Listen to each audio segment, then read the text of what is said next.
안녕하십니까. 뉴스플러스입니다. 지난 주말 시작된 경북 의성 산불이 나흘째 이어지고 있습니다. 지금도 강한 바람을 타고 확산하고 있습니다. 안동 기란면에 이어서 풍천면 쪽으로 확산해서 하회마을이 위험한 상황입니다. 현장 취재기자 연결합니다. 이윤재 기자. 네, 경북 의성 산불 현장지휘본부에 나와 있습니다. 네, 산불이 계속해서 퍼지고 있다고요? 그렇습니다. 안타깝게도 산불이 걷잡을 수 없이 확산하고 있는 모양새입니다. 오후 3시 기준 이곳 의성 지역 산불 진화율은 62%였는데요. 그 이후로 바람의 세기가 더 강해지면서 산불이 점점 더 퍼지고 있는 모습입니다. 제가 이곳 의성 동쪽에 있는 옥산면에서 이곳으로 30-40분 정도 이동해 왔는데요. 그 사이에 도로 주변에 산불이 일고 있는 모습을 곳곳에서 확인했고, 창고로 보이는 건물이 불타는 상황도 목격할 수 있었습니다. 불길은 대체로 남쪽에서 불어오는 바람을 타고 북쪽으로 옮겨 붙는 상황입니다. 그러면서 의성 북쪽에 있는 안동 곳곳으로 불이 번지고 있습니다. 안동시는 세계 문화유산인 안동 하회마을을 비롯해 안동시 모든 주민을 대상으로 대피하라는 안내 문자를 발송하기도 했습니다. 또 의성의 동쪽에 있는 청송군에도 주민 대피 안내 문자가 전달됐습니다. 강한 바람에 산불이 퍼지면서 의성 지역에도 오후 들어 지금까지 모두 30건 가까운 재난 문자가 발송됐습니다. 옥산면, 안사면, 점곡면 등 의성 지역 8개면 곳곳에 대피 명령을 내리기 위한 문자였는데요. 그만큼 상황이 심각하다는 것을 알 수 있습니다. 또 의성 단촌면에 있는 조계종 16고구 본사인 신라 천년고찰 고운사도 전소된 것으로 알려졌습니다. 오늘 진화에는 헬기 모두 77대가 투입됐는데요. 연기가 너무 심한 탓인지 공중 진화 작업도 쉽지 않은 상황입니다. 오후 3시 기준 산불 영향구역은 14,501헥타르로 여의도 50배에 이르는 면적입니다. 피해 면적을 따지면 지난 2000년 동해안 산불과 2022년 경북 울진 산불에 이어 역대 3위 규모입니다. 전체 화선은 245km, 이 가운데 불길이 남아있는 곳은 93km입니다. 피해도 적지 않습니다. 확인된 시설물 피해만 101건인데 더 늘어날 것으로 보입니다. 집을 떠나 대피소로 이동하는 주민도 어제보다 더 늘어날 것으로 예상합니다. 의성 주변 고속도로도 곳곳에서 통제되고 있고 철도 중앙선 일부 구간도 운행이 중단됐습니다. 지금까지 경북 의성 산불 현장지휘본부에서 YTN 이윤재입니다. 네, 경북 의성에 난 산불이 안동 풍천면으로 번지면서 세계 문화유산인 하회마을까지 직선거리로 10km 앞까지 닥친 상황인데요. 현장 CCTV 보면서 실시간으로 한번 설명을 해드리겠습니다. 네, 지금 경북 중앙선 용강리에 있는 CCTV입니다. 안동시 일직면 용강리에 있는 CCTV 실시간으로 보고 계십니다. 예, 지금 연기가 가득 찬 모습이고요. 우측으로 보면은 지금도 불씨가 활활 타오르는 모습 전해드리고 있습니다. 역시 도로 왼편으로도 불씨가 보이는군요. 네, 지금 연기가 자욱해서 제대로 화면이 잘 보이진 않는데요. 어쨌든 간에 지금 양쪽으로 차선이 통행이 지금 막혀 있는 상황이라 차는 안 보이고요. 예. 안동 분기점 근처로 지금으로부터 하회마을과 13km가 떨어진 지점이라고 합니다. 예, 앞서서 이윤재 기자 전해드린 대로 의성에서 안동, 청송으로 이어지는 산불 확산으로 지금 국가소방동원령 추가 발령된 상태고요. 안동시는 모든 안동 시민에 대해서 안전한 곳으로 대피하라는 문자를 발송한 상황입니다. 지금 하회마을과 13km 떨어진 지점이기 때문에 세계 문화유산인 안동 하회마을에도 주민 대피령이 내려졌습니다. 또 네. 중앙선 철도까지 산불이 번져서 안동에서 경주 구간 운행이 중단된 상태입니다. 네, 방금 들어온 소식도 전해드립니다. 경북 의성 대형 산불 여파로 오늘 오후 4시 50분쯤 천년사찰인 고운사 전각이 모두 불에 탄 것으로 전해졌습니다. 고운사 측은 YTN과의 통화에서 고운사로 불길이 옮겨 붙는 모습을 드론으로 확인했다고 밝혔습니다. 예, 고운사는 신라시대 의상대사가 창건한 대형 사찰로 안에 있던 석조, 열애, 좌상 등 문화유산은 안전한 곳으로 옮겨진 상태입니다. 천년고찰 고운사가 의성 산불로 전소됐다는 속보도 전해드렸습니다. 네, 지금 세계문화유산인 하회마을까지 직선 거리로 10km 앞까지 닥쳤는데요. 지금 풍천면과 붙어있는 풍산면에는 하회마을뿐만 아니라 병산서원도 있습니다. 예. 안동시는 오후 3시 31분에 재난 문자를 통해서 대피하라고 주민들에게 권고를 했습니다. 예, 경북 청송군 모든 구민에 대해서도 지금 대피령이 내려졌습니다. 경북 청송군에 계신 분들 지금 전 구민에 대해서 대피령이 내려졌다는 소식입니다. 오늘 오후 5시 40분쯤 재난 문자로 청송군 모든 청송 구민은 산불과 멀리 떨어져서 안전한 곳으로 대피하라는 대피령이 내려졌습니다. 경북 청송 구민분들은 특히 주의하시길 바라겠습니다. 네, 경남 산청에 산불이 난 지 어느덧 닷새째지만 강한 바람과 건조한 날씨 탓에 당국은 진화에 어려움을 겪고 있습니다. 이런 가운데 산청군과 하동군에는 주민 대피령이 내려졌습니다. 현장 취재 기자를 연결해 봅니다. 임형준 기자. 네, 경남 산청군 산불 현장에 나와 있습니다. 네, 산청군과 하동군에 주민 대피령이 내려졌죠. 네, 조금 전 경남 산청군 시천면과 하동군 옥종면 지역에 대피 명령이 내려졌습니다. 산청군과 하동군은 안전을 위해 해당 지역 주민들은 신속히 지정된 대피소로 이동해달라고 당부했습니다. 산불 현장 지휘본부도 차량으로 10분 정도 떨어진 곳으로 옮겼고 저희 취재진도 이동해왔습니다. 당국이 헬기 등을 동원해 계속해서 진화 작업을 벌이고 있지만 불길은 좀처럼 잡히지 않고 있습니다. 어제도 강한 바람과 건조한 날씨 때문에 진화에 어려움을 겪었는데 오늘 상황도 녹록진 않습니다. 오늘 오후 4시 기준으로 산청에 강풍주의보가 발효됐습니다. 설상가상으로 산청에 건조주의보까지 내려져 진화에 어려움을 겪고 있습니다. 산청 산불이 인근 국립공원까지 옮겨붙진 않을까 우려가 나오는데요. 불길이 다시 살아나고 있는 구곡산에서 지리산 국립공원 경계 지점까지 500에서 600m가량이기 때문입니다. 통합지휘본부는 헬기 등 장비 240여 대와 인력 2,000명가량을 투입해 진화 작업을 벌이고 있습니다. 진화율은 오늘 오후 3시 기준으로 90%입니다. 산청에서 발생한 산불은 바람을 타고 인근 하동까지 번진 상황입니다. 추정 산불 영향구역은 두 지역을 합쳐 1,572헥타르입니다. 전체 불길은 55km로 49.5km가 진화됐고 남은 불길은 5.5km입니다. 산청과 하동 주민 1,200여 명은 임시 대피소에서 머무르고 있습니다. 이런 가운데 경남 창녕에 마련된 합동 분향소엔 오늘도 추모의 발걸음이 이어지고 있습니다. 또 지난 22일 발생한 경남 김해 산불은 나흘 만에 주불이 진화돼 현재 당국이 잔불을 정리하고 있습니다. 지금까지 경남 산청군 산불 현장에서 YTN 임영준입니다.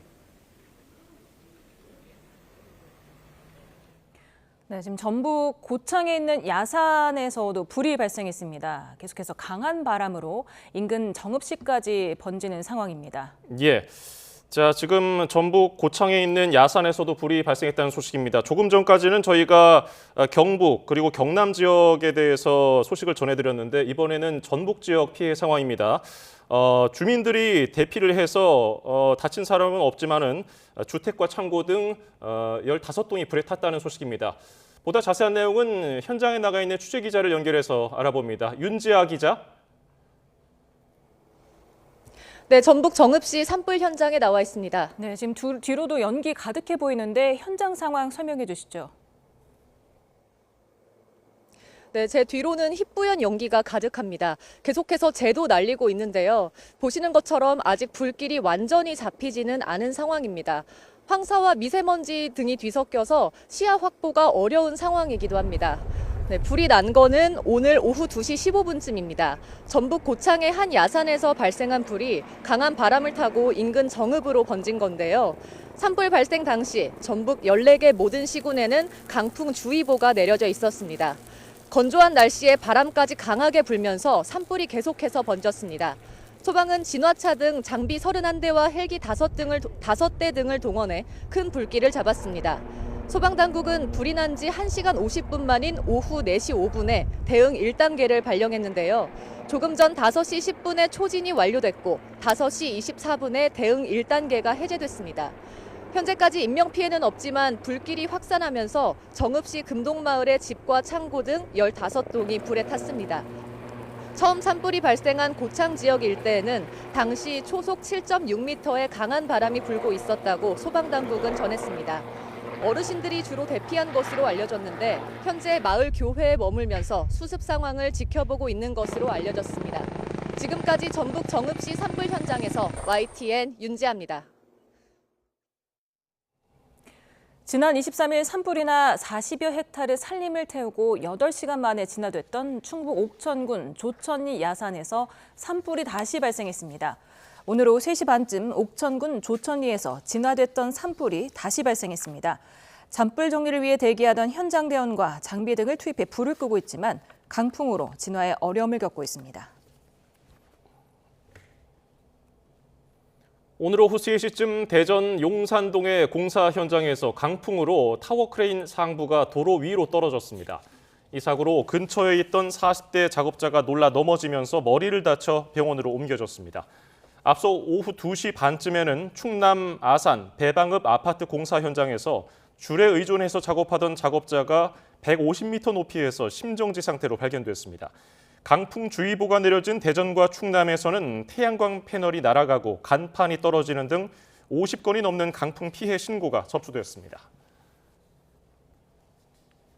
오늘 오후 3시 45분쯤 강원도 횡성군 횡성버스터미널에서 승객 이동용 철제 덮개가 강풍에 날려 건물 아래 주차장으로 떨어졌습니다. 다친 사람은 없지만 구조물이 주차된 차량 위로 떨어져 승용차 10대가 파손된 것으로 추산됐습니다. 현재 강원 전역에는 강풍특보가 내려져 있습니다. 트럼프 미 대통령의 상호 관세와 자동차 관세 발표를 눈앞에 두고 현대차 그룹이 2028년까지 4년 동안 31조 원 규모의 대미 투자에 나서겠다고 발표했습니다. 트럼프 대통령은 현대차가 미국에서 자동차를 생산하면 관세를 내지 않아도 된다고 말했습니다. 워싱턴 홍상희 특파원입니다. 정의선 현대차그룹 회장이 백악관에서 트럼프 미 대통령과 나란히 섰습니다. 정 회장은 루이지애나주 제철소 건설을 포함해 2028년까지 앞으로 4년 동안 210억 달러, 우리 돈으로 약 31조 원 규모의 대미 투자에 나서겠다고 밝혔습니다. A key part of this commitment is our $6 billion investment to strengthen the U.S. supply chain from steel and parts to automobiles. We are especially excited about Hyundai Steel's multi-billion investment in a new facility in Louisiana, which will create 1,300 American jobs. 미국 내 세 번째 공장인 조지아주 공장도 이번 주 준공되면 현대차는 앞으로 연 120만 대 규모의 차량을 미국에서 생산하게 됩니다. 트럼프 대통령은 미국에서 자동차와 철강을 생산할 경우 현대차는 관세를 내지 않아도 된다고 말했습니다. Hyundai will be producing steel in America and making its cars in America, and as a result, they'll not have to pay any tariffs. You know, there are no tariffs if you make your product in America. 또 현대차의 이번 대규모 미국 투자가 관세의 효과라고 강조했습니다. Get ready. This investment is a clear demonstration that tariffs very strongly work, and I hope other things also, but the tariffs are bringing them in at levels that have not been witnessed.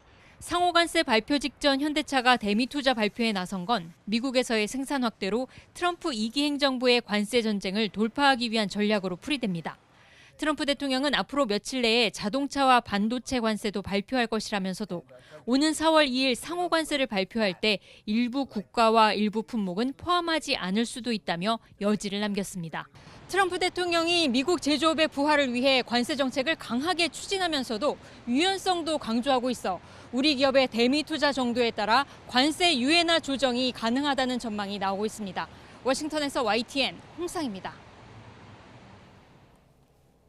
현대차가 국내 대기업으로는 미국 대규모 투자에 첫 물꼬를 트면서 투자 카드를 검토해온 다른 기업들의 동참이 이어질지 관심입니다. 상호 관세와 품목별 관세 등을 앞두고 대미 관세 협상에서 우호적 분위기를 마련하는 데 도움이 될 거라는 전망이 나옵니다. 황혜경 기자입니다. 트럼프 신행정부 출범 이후 국내 기업인 가운데 처음으로 트럼프 대통령을 마주한 현대차 정의선 회장. 트럼프 대통령은 현대차 그룹의 대미 투자 발표에 백악관 루즈벨트룸을 내주며 환대의 뜻을 나타냈습니다. Hey, we have a beautiful announcement to make. It's very exciting. I'd like to personally invite you to visit one of our state-of-the-art manufacturing facility and see firsthand our commitment to the United States and our American workers. 현대차가 총 210억 달러, 우리 돈으로 31조 원을 투자하기로 한 건 크게 세 분야. 현재 100만 대 정도인 미국 현지 자동차 생산 역량을 120만 대로 높이기 위해 86억 달러. 루이지애나주에 있는 270만 톤 규모의 전기로 제철소를 새로 짓는 등 부품, 물류, 철강 관련 61억 달러. 그리고 자율주행, 로봇, AI 등 미래산업 부문 63억 달러입니다. 전기로 사업 여건이 굉장히 좋은 이제 미국에서 고부가 가치 제품인 자동차 강판을 이제 안정적인 수요 확보를 통해서 지속적으로 이제 공급할 수 있는 그런 기회를 만들었다라는 점에서 친환경 자동차 강판에서의 선두주자로 들어갈 수 있는 관세 압박 속 고육지책이라는 시각도, 리스크 돌파를 위한 선제적 조치라는 평가도 나오는 가운데 현대차에 이어 삼성과 LG, SK 등 다른 대기업들도 통큰 투자에 나설지 이목이 쏠리고 있습니다. 일부는 새 행정부의 관세와 보조금 정책 등의 향방을 살펴보며 내부적으로 투자 분야와 규모 등을 저울질 중인 것으로 알려졌는데 LG전자도 관세 대응을 위한 플레이북을 만들어놨다며 필요하다면 미국 내 직접 생산도 고려하고 있다는 뜻을 밝혔습니다. 앞서 대한항공도 하워드 러트닉 상무부 장관이 참석한 가운데 48조 원 규모의 미국 여객기와 엔진 구매 계획을 발표하기도 했습니다. 정부도 이런 분위기가 향후 이어질 대미 관세 협상에 나쁠 건 없다는 입장입니다. 관세에 예외는 없다던 트럼프 대통령도 유연성을 시사하고 있는 만큼 다가오는 품목별 관세 부과와 약 일주일 앞둔 상호 관세에 긍정적 영향을 미칠 수 있을지 주목됩니다. YTN 황희경입니다. 여야는 한덕수 대행 탄핵 기각 결정을 두고 서로 다른 해석을 내놓으며 공방을 이어갔습니다. 국민의힘은 윤 대통령 복귀 가능성에 조심스레 기대감을 갖는 기류인데 민주당은 이를 일축하는 동시에 한 대행 재탄핵을 시사하며 맞섰습니다. 임성재 기자입니다. 한덕수 권한대행 직무복귀에 국민의힘에선 윤 대통령 탄핵판도 결국 기각이나 각하될 거란 기대감이 공개적으로 터져나왔습니다. 과거 헌법재판소로부터 파면 결과를 받아든 박근혜 전 대통령 당시와는 여론도 사안의 구조도 다르다는 겁니다.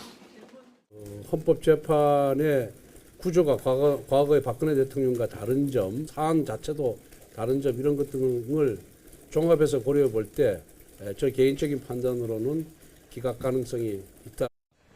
특히 한대행 탄핵 심판에서 헌법재판관 의견이 사실상 4대 1대 1대 2로 갈린데 의무를 두는 분석도 적지 않습니다.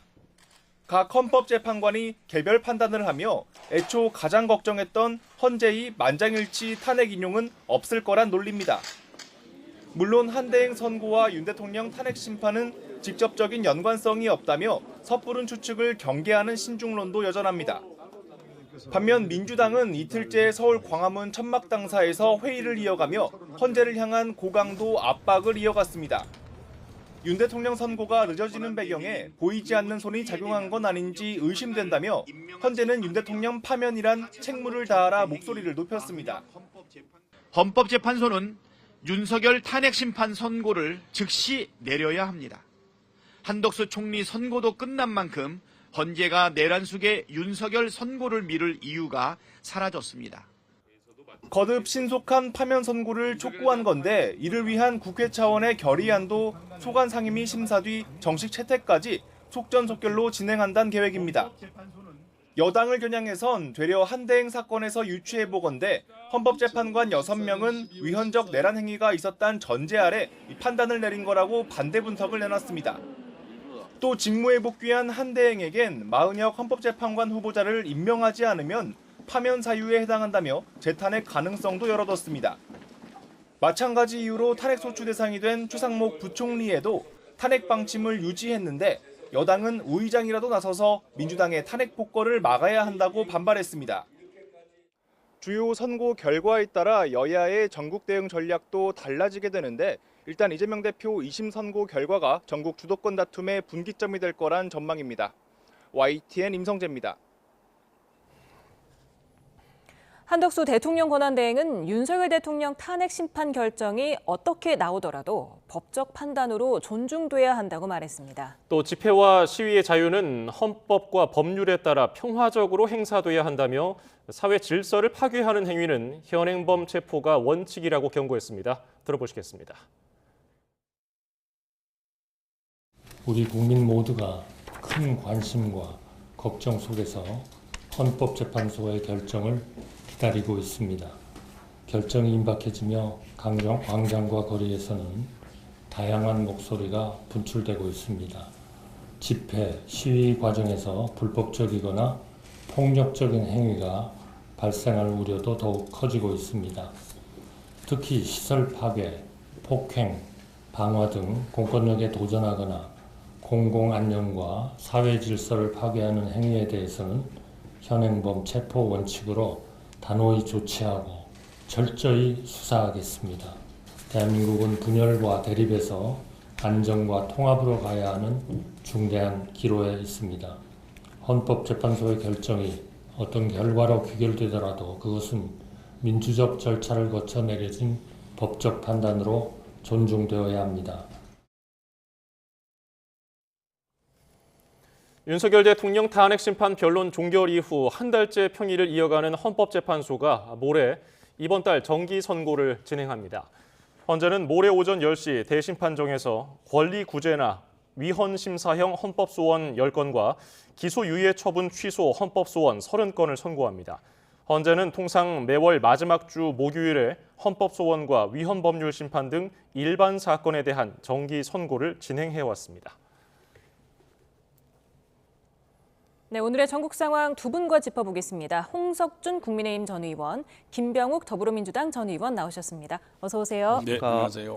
네, 지금 저희가 전해드린 대로 헌재가 내일, 모레죠. 정기 선고를 진행을 하는데 그렇다 보니까 금요일 날 그러면은 윤 대통령 탄핵 심판 선고가 나올 수 있느냐 어떻게 보십니까? 저는 좀 어렵다고 봅니다. 왜냐하면 헌재에서 사실은 지금은 워낙 정치적으로 탄핵 이슈 때문에 헌법재판소에서 역할이 탄핵으로 많이 국민들이 좀 일을 하지만 실질적으로 가장 많은 건수는 헌법소원입니다. 어떤 국민들이나 기관들의 어떤 위법한 아니면 또 위헌 관련된 어떤 사항들에 대한 어떤 헌법소원인데 그런 어떤 사항들이 계속해서 지금 이제 많이 몰려있기 때문에 물리적으로 그런 것도 처리도 하면서 다음날 그것도 대통령에 대한 어떤 헌법 재판 선고는 사실상 어렵다. 왜냐하면 한덕수 권한대행 어떤 그 헌법 선고에도 봤습니다만 아직까지도 쟁점이 정리가 안 된 부분이 꽤 많이 있어 보입니다. 그렇기 때문에 물리적으로 좀 힘들어 보입니다. 예, 김 의원님은 어떻게 보세요? 4월설도 나오거든요. 저는 헌법재판소가 처음에 견지한 입장과 달라지는 이유를 모르겠습니다. 분명히 헌법재판소가 윤석열 대통령 탄핵 사건이 가장 중하고 엄중하고 또 국민들이 원하는 거기 때문에 다른 사건을 미루고 집중하겠다라고 발표하지 않았습니까? 그래서 국민들도 박수를 쳤고 이 혼란이 빠른 결정으로 많이 시간이 당겨지겠구나 이런 기대를 했었는데 어제 한덕수 총리 탄핵 심판도 했고 또 며칠 전에는 또 감사원장과 또 검사들에 대한 탄핵 심판도 했고 또 목요일은 또 일반 또 헌법 소원 관련된 심판을 한다고 발표하지 않았습니까? 왜 처음에 견지했던 그 원칙이 아주 많이 흔들리고 있습니다. 그러면은 저는 헌법재판소가 처음에 얘기한 것과 지금의 진행 상황이 다르기 때문에 국민들에게 솔직하게 얘기를 하고 동의를 얻고 그러면서 국민들에게도 예측 가능성을 보여주는 것이 저는 헌법재판소가 존재하는 의미거든요. 헌법재판소라는 것은 헌법의 권리가 침해되고 헌법의 질서가 무너졌을 때 마지막으로 지키는 보루의 역할을 해야 됩니다. 그러면은 빠른 결정이 좋은 거죠. 불확실성이 계속 갔을 때에 모든 피해는 국민과 국가에게 돌아가는 거 아니겠습니까? 이런 측면에서 헌법재판소가 처음에 견지했던 원칙이 많이 흔들리고 방향성을 잃은 듯한 느낌조차 받을 정도로 중간에 많은 사건들을 심리하는 이유에 대해서 설명을 하고 국민들에게 동의를 구하고 국민들에게 혼란을 가중시키는 그런 역할이 아닌 좀 더 뭔가 미래가 보이는 그런 모습을 보여주기를 기대하고요. 그런 측면에서 빨리 윤석열 탄핵 심판이 내려지기를 기대하고 있습니다. 이번 주 선고 가능성은 어떻게 보세요? 불가능한 건 아니죠. 왜냐하면은 심리를 아주 열심히 해왔고 평의도 매일 열었던 거 아니겠습니까? 그리고 헌법재판소라는 게 또 헌법연구관들이 한 100여 명 있습니다. 다 각자 맡은 역할대로 70여 명 있습니다. 예, 있습니다. 그래서 충분히 뭐 제 생각으로는 그동안의 평의의 결과를 모으기만 한다 그러면 뭐 금요일도 불가능한 건 아닌데 현재 목요일 날 다른 헌법소원 관련된 재판을 한다는 거를 보면 금요일도 쉽지만은 않지 않겠냐라는 예상은 가능한데 아직 뭐 확실하게 답을 할 수는 없고요.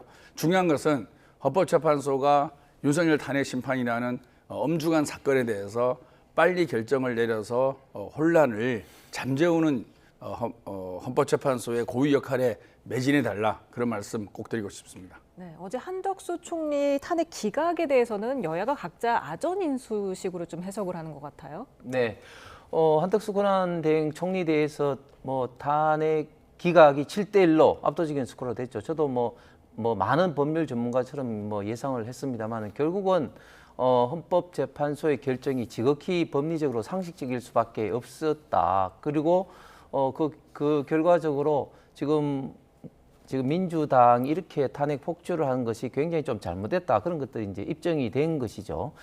그렇기 때문에 지금 기각이 5분이고 각하가 2분인데 물론 뭐 기각 내에서도 또 의견이 또 나눠집니다만은 어쨌든 지금 민주당이 이렇게 탄핵 폭주를 하면서 정말 탄핵 사유도 안 되는 많은 어떤 분들을 지금 이제 탄핵을 시킴으로써 작게는 해당 부처가 수십일, 수백일 마비가 되고 그리고 더 나아가서는 국가의 어떤 기능 일부가 마비되면서 그 피해는 고스란히 이제 국민들과 기업 그리고 국가에 미칠 수밖에 없는 그런 어떤 상황인데 특히 한덕수 권한대행이 관련돼서는 대통령이 탄핵되고 난 다음에 국가 어떤 분열을 좀 관리를 하면서 특히 트럼프 행정부와의 어떤 외교 관계라든지 해야 될 일이 참 많은 어떤 그런 상황이었는데도 불구하고 마흔역 재판관을 임명하지 않는다는 그런 어떤 이유로 탄핵한 것에 대해서 민주당에게 많은 국민들이 비판을 해 왔었는데 뭐 그런 점에서 헌법재판소가 일단 탄핵을 이제 탄핵 기각이 잘못됐다 이런 어떤 결정을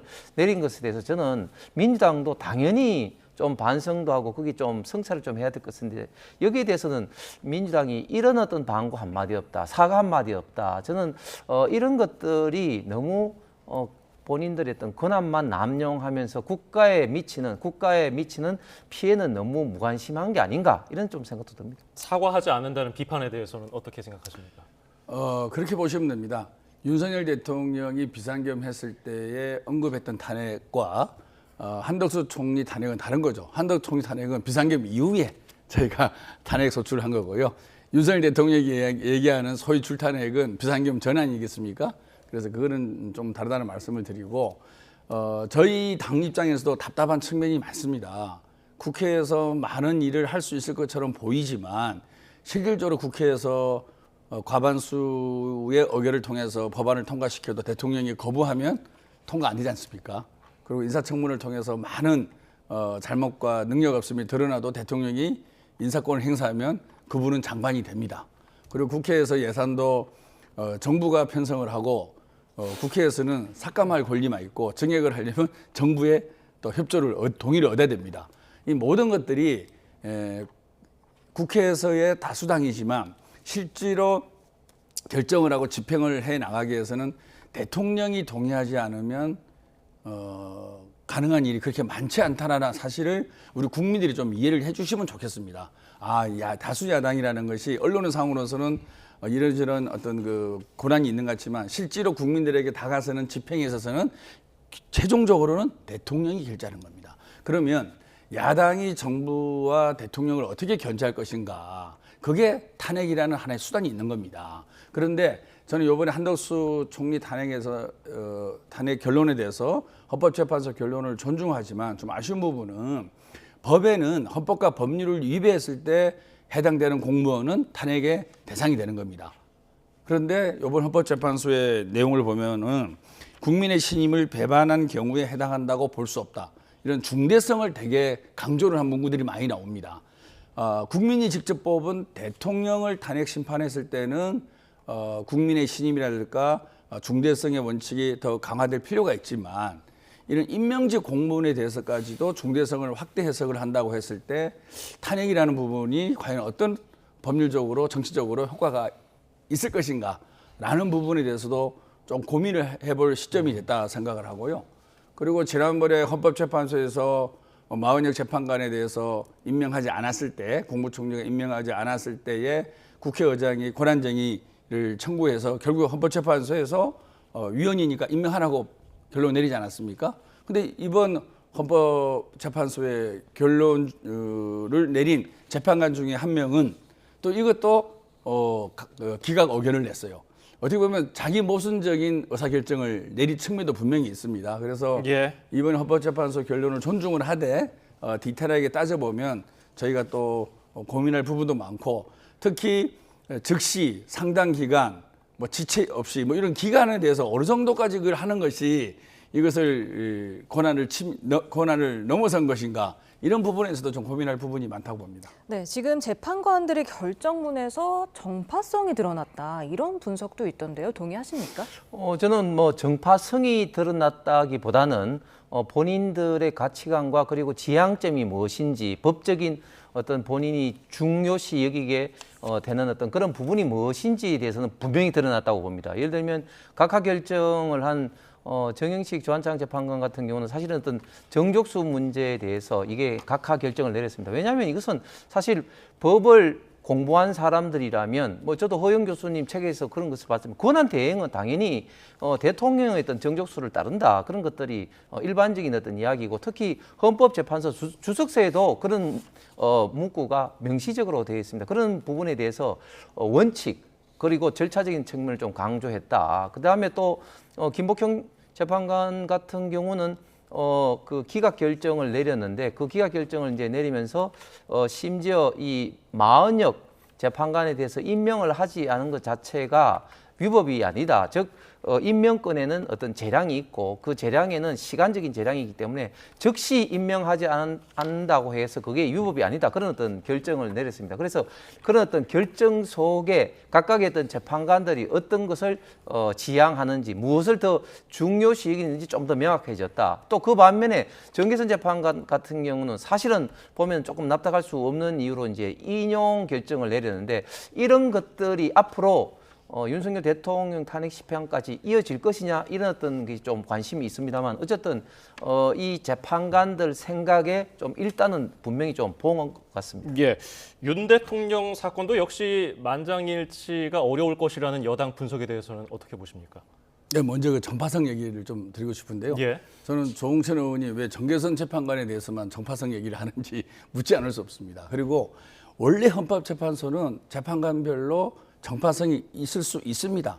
왜냐하면 헌법재판소 구성 자체를 대법원, 그다음에 대통령, 국회에서 세 사람씩 추천하는 거 아니겠습니까?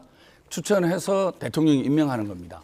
그럼 뭐냐면은 입법부, 사법부, 행정부에서 다양한 사람을 추천을 해서 그 다양한 사람들이 균형적인 감각을 갖고 의사결정을 하라는 거잖아요. 따라서 그 9명이 똑같은 생각과 똑같은 환경을 겪은 사람이 아닌 다양한 생각과 다양한 환경 속에서 추천한 기관도 다양하게 한다는 것이 헌법재판소의 구성의 원리인 거죠. 그래서 그것에 대해서 정파성이 있다, 왜 생각이 다르냐라고 묻는 것은 헌법재판소 구성 원리를 부정하는 거 아닌가라는 생각을 합니다. 그리고 정계선 재판관뿐만 아니라 다른 보수적인 재판관들도 그런 정파성을 띠고 있는 부분이 분명히 있는 거기 때문에 특정 재판관을 두고 정파성을 논하는 것은 공평하지 못하는 말씀을 드리고요. 윤석열 대통령 탄핵 심판의 결과에 저는 개인적으로는 크게 영향을 미치지는 않을 것이라고 봅니다. 왜냐하면은 어제 헌법재판소의 결정문을 보면 비상계엄의 위헌성 또 더 나아가서 뭐 내란까지는 검토할 필요는 없지만 내란 행위에 대해서 아무런 판단을 내리지 않았습니다. 그래서 가장 중요한 비상계엄에 대한 위헌적인 요소와 그 부분에 대해서 헌법재판소의 입장이 일부라도 나와야 되는데 전혀 언급이 된 것이 없습니다. 그래서 그렇게 본다 그러면 전체적인 흐름상으로는 윤석열 대통령의 탄핵 심판이 아닌 한덕수 총리의 탄핵 심판을 먼저 하니까 헌법재판소에서 내부에서 이견이 있고 고민을 더 많이 하는가 보다라는 생각은 동의를 할 수가 있겠지만 예. 한덕수 총리의 결정문을 보고 그 결정문이 윤석열 대통령의 탄핵 심판에 어떤 영향을 미칠 것인가라는 부분에 대해서는 아직까지는 뭔가 뚜렷한 신호는 보이지 않고 있지 않을까라는 생각입니다. 지금 김복형 재판관이 주목을 받는 이유가 네. 만에 하나 윤 대통령 탄핵 심판에서 보수 2명이 기각 또는 각하 의견을 낸다고 봤을 때 네. 김복형 재판관이 6대2나 5대3이냐로 이렇게 캐스팅 보트를 쥐고 있는 거 아니냐 이런 분석도 있더라고요. 저는 좀 그렇게 생각하지 않는 게 김복형 재판관이 왜 각하 의견을 내지 않고 기각에 있느냐. 그것은 저는 우리나라 헌법재판소가 조금 특이한 게 그러니까 우리나라가 이제 독일식 어떤 헌법재판소 유형을 따랐는데 독일 같은 경우는 각하 의견을 낸 재판관들도 그 이유를 밝힙니다. 그런데 우리는 이제 각하 의견을 낸 사람들은 본안에 그 의견을 밝히지 못합니다. 그런데 김복형 재판관 같은 경우는 기각을 하면서 본안에 대해서 본인이 왜 기각을 했는지 밝히기 위해서 저는 좀 더 강력하게 입장을 표명했다 그렇게 생각합니다. 그래서 김복형 재판관이 뭐 이렇게 캐스팅 보트를 쥐고 있다기보다는 오히려 다른 분들에 비해서 더 강력하게 어떤 법리에 좀 충실한 그런 어떤 입장을 펴고 있다. 예를 들면 아까 말씀드린 것처럼 임명권이 있다는 것은 누구를 임명할지 그리고 시기를 어떻게 해야 될지 크게 보면 두 가지의 어떤 재량이 이제 있는 것인데 설사 국회가 추천한 마흔역 재판관을 임명을 하더라도 어느 시기에 하는 것은 임명권자의 어떤 재량이다. 그리고 그런 어떤 그런 사례가 과거 어떤 그 판례도 많이 있다는 그런 어떤 입장에서 김복형 재판관이 기각 의견을 내면서도 위법이 아니다고 결정한 것에 대해서는 굉장히 저는 법리에 충실한 결정이었다 이런 측면이고 그런 어떤 측면에서 김복형 재판관이 지금 캐스팅 보트보다는 오히려 가장 강력하게 법리적으로 현재 윤석열 대통령 심판에서도 지금 현재 저는 지금 현재 논의를 현지에서 하고 있다고 생각합니다. 예, 이런 가운데 김민석 민주당 최고위원이 윤석열, 이재명 동시 재거론이라는 말을 꺼내 들었습니다. 이거는 어떤 내용입니까? 네. 지금 국민들이 생각하는 탄핵 심판의 순서라든지 과정과 달리 진행되고 있는 것은 분명한 거죠. 아까 말씀드린 대로 윤석열 대통령 탄핵 심판을 가장 우선적으로 먼저 처리하겠다라는 입장이 바뀌고 있고요.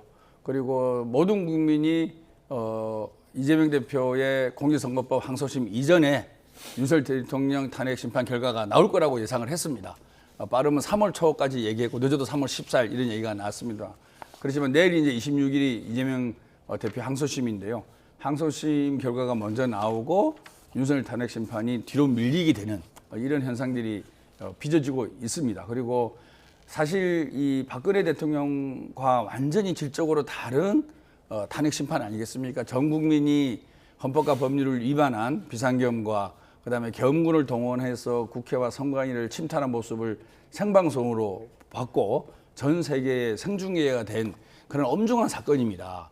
그럼에도 불구하고 이런저러한 법논리 또는 법기술을 동원해서 계속적으로 탄핵 심판을 끌고 가고 있는 거 아니겠습니까? 그런 과정 속에서 윤석열 대통령의 탄핵은 기정하고 윤석열 대통령의 탄핵은 이것은 불가피하다. 반드시 탄핵될 수밖에 없다라고 생각하고 보수 기득권층이 야당의 가장 강력한 이재명 대표에 대해서 법리가 아닌 정치적으로 또는 뭔가 그림을 그려가면서 접근하고 있지 않을까라는 우려를 일부에서 하는 것은 사실이고 또 김민석 수석 최고위원이 지난 계엄령이 발표될 수도 있다라고 예측을 한 것이 맞았지 않습니까? 작년에. 그런 걸 본다 그러면 충분히 이런저런 얘기를 듣고 아마 저런 입장을 발표하지 않았을까 싶고요. 상당히 저희들도 긴장감을 늦추지 않고 지속적으로 이런 문제에 대해서 살펴봐야 될 거로 생각합니다. 네, 지금 민주당이 윤 대통령 탄핵 심판이 좀 늦어지는 데 대한 좀 초조함을 보이면서도 또 마은혁 헌법재판관 후보자 임명을 계속해서 재촉하고 있습니다. 한덕수 총리 탄핵 기각 결론이 나왔지만 민주당은 한 총리가 마은혁 헌법재판관 후보자를 임명하지 않으면 파면 사유에 해당한다고 주장했습니다. 여야 입장 들어보시죠. 이재명 민주당 세력은 100배 사죄를 해도 모자랄 판에 한덕수 대행이 복귀하자마자 마은혁 후보자 임명을 압박하며 재탄핵 가능성을 시사했습니다. 헌정사상 최초로 대통령 권한대행을 탄핵시켜놓고 그 권한대행을 다시 재탄핵하겠다는 것입니다. 그야말로 집단 관계가 극단으로 치닫고 있습니다. 위헌 판단이 나온 지 오늘로 26일째라는 점을 감안하면 한덕수 총리가 즉시 마은혁 재판관을 임명하지 않으면 파면 사유에 해당한다는 뜻입니다. 한덕수 대행은 헌재 결정 취지대로 오늘 당장 마은혁 재판관을 임명하길 강력하게 촉구합니다. 헌법재판소는 윤석열 탄핵 심판 선고를 즉시 내려야 합니다. 선고가 지체될수록 헌재에 대한 신뢰와 권위는 손상될 수밖에 없습니다. 민주당이 이렇게까지 마은혁 헌법재판관 후보자 임명을 강행하라고, 그러니까 신속하게 임명하라고 하는 이유가 뭘까요? 예, 그만큼 지금 헌법재판소 어떤 내용이 그 민주당의 애초에 어떤 기대대로 지금 움직이지 않고 있다는 것이죠. 상식적으로 생각해 볼 때도 만약에 이제 그 8대0 어떤 탄핵 인용 어떤 기대 내지는 그렇게 움직임이 있으면 마은혁 재판관에 대한 어떤 그런 어떤 임명 촉구를 저런 식으로 강력하게 할 필요가 없는 것이죠. 우리가 시간을 돌이켜보면 3월 초까지만 하더라도 민주당이 굉장히 좀 느긋했습니다. 당연히 이제 볼 것도 없이 8대0 인용이다. 뭐 이렇게 생각을 해서 예를 들면 이재명 대표 같은 경우는 BBC라든지 외신 인터뷰를 하고 그리고 전국 뭐 다니면서 마치 뭐 대통령이 다 된 것처럼 그렇게 행동을 했고 그리고 민주당 의원들도 여기에 대해서 별다른 그런 이야기들이 없었습니다. 그런데 3월 초순이 이제 넘어가니까 예상 외로 지금 현재 헌법재판소에서 탄핵 인용이 안 될 수도 있겠다. 지금 현재 기각 각하였던 이야기들이 많이 나온다. 이런 어떤 분위기를 좀 감지했기 때문에 그때부터는 계속적으로 이제 헌재 이제 압박을 가하면서 특히 마은혁 재판관의 어떤 임명을 뭐 촉구하고 있는 것이죠. 그런데 저는 조금 전에 박찬대 원내대표 이야기를 보고 참 저는 정말 기절초풍할 뻔했는데 지금 마은혁 재판관 임명하지 않은 것이 탄핵 사유가 아니라고 해서 어제 그 한덕수 권한대행 총리에 대해서 탄핵 기각이 됐는데 또 다시 탄핵을 시킬 수 있다. 이런 식으로 이야기를 공당의 원내대표가 하는 것은 저는 정말 이거는 단순한 협박에 저는 불과하다. 아니 어떻게 또 탄핵 기각이 나온 그 한덕수 권한대행에 대해서 저런 식으로 또 이야기를 할 수가 있는 건지 정말 저런 식으로 만약에 저는 뭐 시도를 하지 않을 거라고 봅니다만은 최상목 권한대행까지도 지금 현재 또 탄핵 발의를 해가지고 지금 현재 30번째고 또 만약에 또 한덕수 권한대행까지도 또 탄핵 발의를 하면 31번째인데 뭐 베스킨 라빈스 31을 좋아해서 그런지는 모르겠지만 이런 식으로 계속해서 하면은 어떻게 하겠다는 거냐. 그런데 또 민주당은 뭐 탄핵 발의는 뭐 국회의 어떤 권한이다 이야기하는데 1948년 대한민국 정부가 수립되고 문재인 정부 때까지 탄핵 발의가 된 게 총 21건입니다. 그것은 그만큼 탄핵이라는 것은 상권 분립에 있어서 아주 예외적으로 입법부가 사법의 어떤 영역의 어떤 권한을 행사하는 것인데 그만큼 신중하게 하라는 것이죠. 그런데 지금 벌써 30번이나 탄핵 발의를 하고 그런데 벌써 9대 빵 아닙니까? 탄핵 기각이 계속 줄줄이 지금 줄기각이 되고 있는데 여기에 대해서 반성 그냥 또 한덕수 권한대행이조차도 이렇게 탄핵을 할 수도 있다고 협박을 하는 것에 대해서 저는 국민들의 전 심판을 받을 거라고 생각합니다. 김 의원님은 어떻게 보십니까?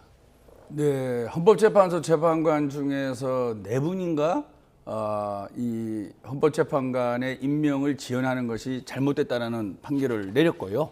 또 한 분은 10일 이내 10일밖에 안 지났는데 위법하지는 않다 이런 판결을 내렸거든요. 다시 말해 10일 정도 지나가면은 내려야 된다는 결론 아니겠습니까? 그러면 헌법재판관 8분 중에 5분 정도는 이 부분에 대해서는 상당히 원칙적인 입장을 견지하고 있고요. 지난번에 헌법재판소에 있어서도 최상목 권한대행이 임명하라라고 헌법재판소에서 결정을 내린 거 아니겠습니까? 박찬대 원내대표가 얘기하는 것은 한덕수 총리가 탄핵 소추안이 발의됐을 때 시점하고 지금 벌써 3개월이 정도 지났습니다. 그러니까 아무리 임명해야 된다라고 앞에 적시나 상당 기간이라는 수식어가 없더라도 이 정도면 무조건 한덕수 총리가 복귀하고 나서 마은혁 재판관을 임명하는 것이 헌법을 수호하는 국무총리로서의 가장 기본적인 임무고 앞으로 한덕수는 헌법을 잘 수호하겠습니다라는 의지를 국민에게 보여주는 하나의 바로미터가 되는 거죠. 그것을 마은혁 재판관의 임명으로 본 것이지 이것을 다른 정무적으로 정치적으로 해석한 것은 전혀 아니다. 그리고 헌법에 의해서나 관련 법에 의해서나 헌법재판소의 판결에 의해서나 저는 한덕수 총리가 마은혁 재판관을 빨리 임명하는 것이야말로 제대로 헌법 수호자로서의 의무를 가지는 겁니다. 지금은 우리나라 법과 법률이 너무 어려워졌어요. 모든 국민이 다 사법시험을 보는 것 같아요. 너무나 법을 제멋대로 해석을 하고 임의적으로 오남용하는 게 너무 많이 벌어지고 있습니다. 그래서 누구는 헌법과 법률 교과서를 다시 써야 된다. 여기까지 얘기할 정도거든요. 저는 명백하게 법에 근거가 있고 헌법재판소의 결정문이 있는 거기 때문에 한덕수 총리가 마은혁 재판관을 빨리 임명해야 된다. 그런 말씀 드립니다. 어제 민주당 이현주 의원이 이럴 거면 총선을 다시 치르자라고 한 데 이어서 오늘 김용민 의원도 윤 대통령이 파면돼서 조기 대선을 치러질 경우에는 총선을 같이 치를 수도 있다 이렇게 주장을 했거든요. 네, 이현주 의원이나 또 그리고 많은 또 국민들 특히 이제 저희 이제 국민의힘에서는 그동안 그런 좀 주장을 해왔었는데 지금 여야가 아주 극심한 이런 어떤 대립 상황 속에서 국민들에게 많은 좀 걱정을 좀 끼쳐드리고 지금 심지어는 지금 이제 줄탄핵으로 인해서 국가가 지금 이제 마비되는 이런 상황 속에서는 입법부도 다시 한번 국민의 좀 심판을 받아보자 그러면서 다시 이제 세팅을 함으로써 이제 여야의 어떤 협력을 더 좀 해보자 뭐 그런 어떤 취지인 것 같습니다. 그런데 제가 볼 때는 지금 이현주 의원의 발언에 대해서 민주당에서 오히려 굉장히 좀 많은 어떤 반발을 좀 받고 있고 개인 의견이라고 지금 현재 평가 절하를 좀 하고 있기 때문에 민주당 내에서는 좀 반향보다는 오히려 저희가 볼 때는 좀 사적으로는 이현주 의원에 대한 어떤 비판 여론이 좀 더 있지 않나. 근데 우리 우파 보수 진영 특히 국민의힘에서는 지금 쌍수를 들고 지금 환영하는 분위기죠. 예.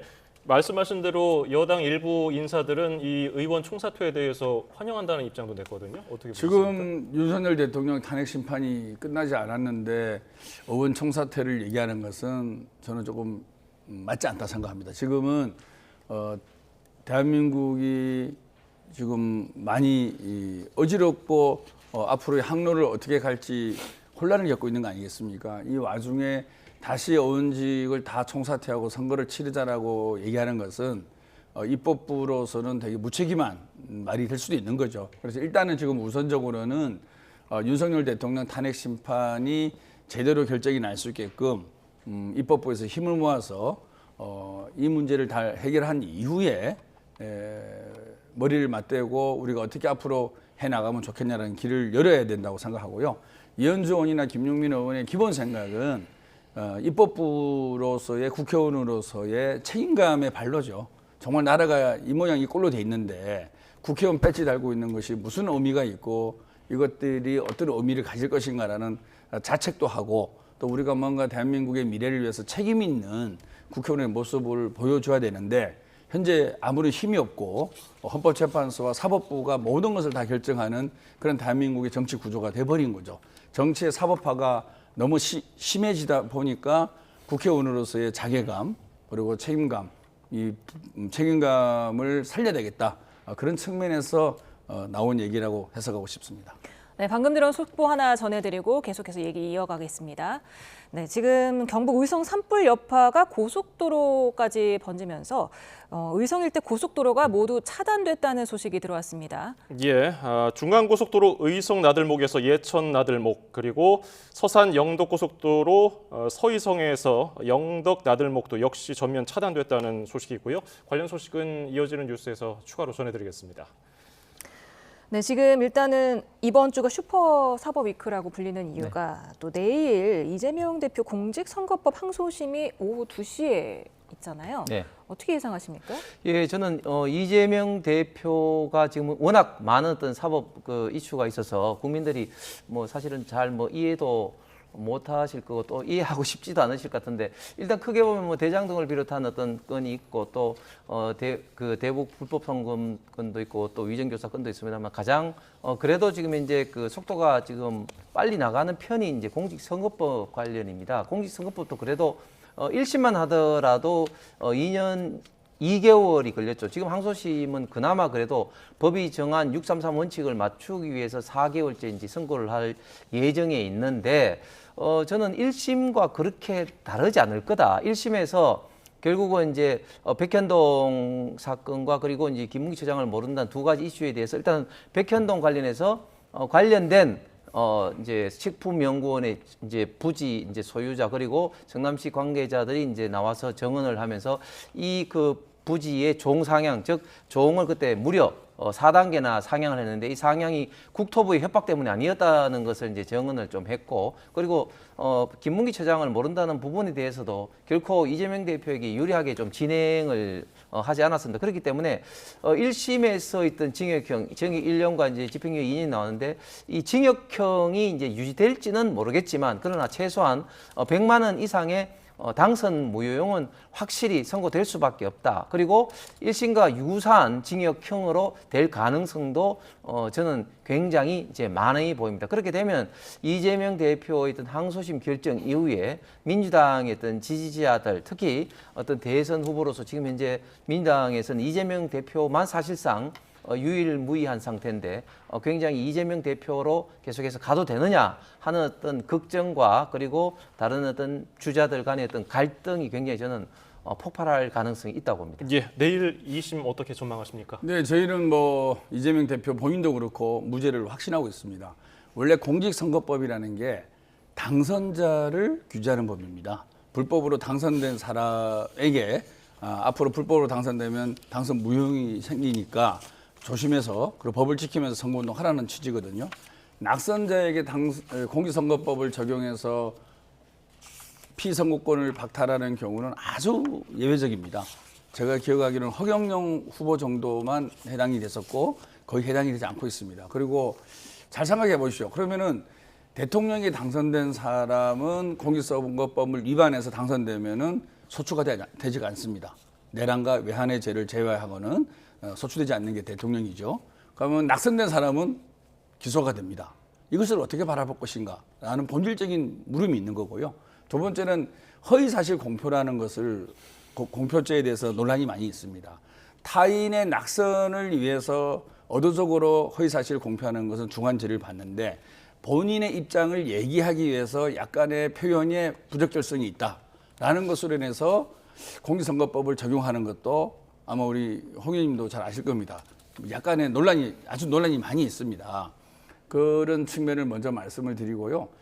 분명히 이 김문기를 몰랐다라는 부분은 기억에 관련된 부분이라서 지난번 재판에서 무죄가 나왔고요.